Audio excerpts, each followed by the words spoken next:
Good afternoon. It's day 22 of Marcus and me, book 5 Meditations.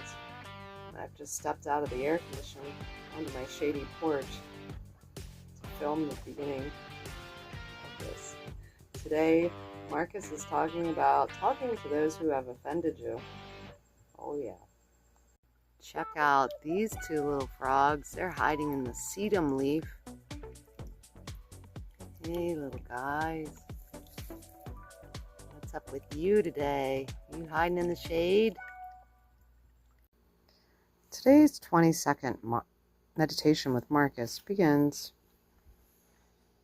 If it does not harm the community, it does not harm its members. When you think you've been injured, apply this rule. If the community isn't injured by it, neither am I. And if it is, anger is not the answer. Show the offender where he or she went wrong. Marcus Aurelius, day 22 in book 5 of Meditations. Oh, what sense Marcus makes with this.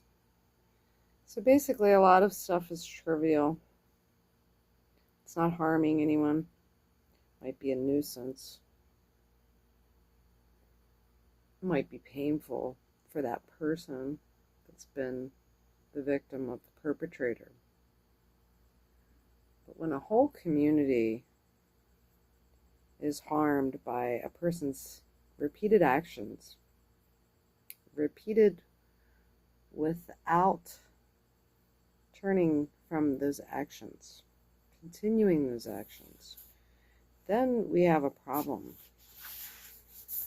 And we are seeing this throughout our country, where it seems like law enforcement, who should be enforcing things like this, are not doing their job properly.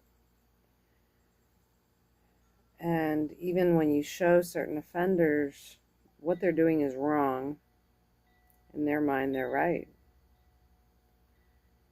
We have a lot of mentally unstable people in our society today. And anyone that's ever had any contact or dealing with people that are mentally ill, they can rub off on you and make you feel mentally ill, having to deal with them or contend with them or try to help them, assist them. A lot of therapists end up going to a therapist themselves, trying to help others.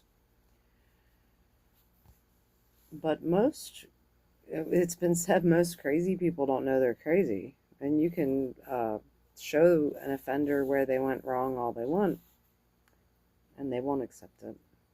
And that could be from a personality disorder such as narcissism, or it could be from a mental illness where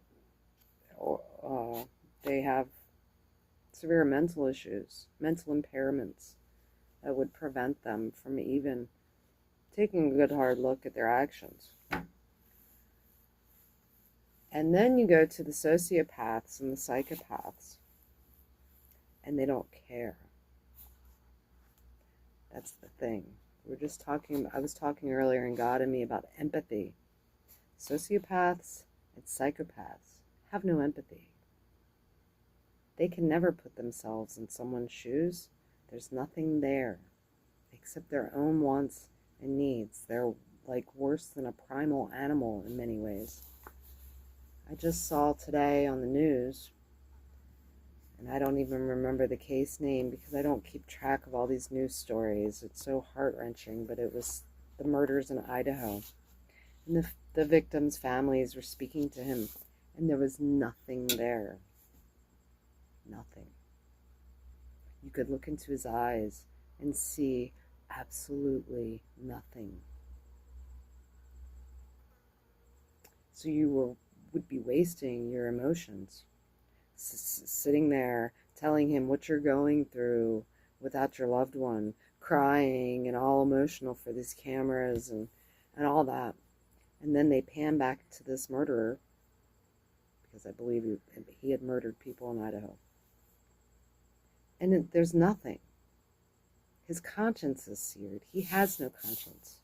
He has no ability to take any instruction. And a lot of criminals are like this, low-level criminals. And it's a very sad thing to watch, like, where their eyes are just so vacant, and there is no, it's not even stoicism. It's a total disconnect. And these people don't care. So you could show that offender how they wronged you till the end of time, and only God could touch that heart of that person and change them.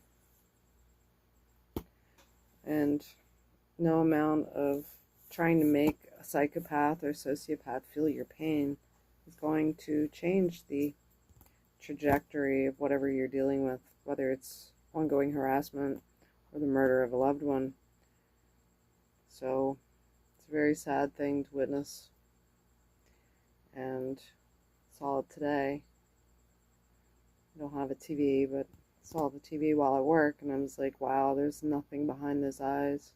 It's the eyes of vacant evil. There's no light.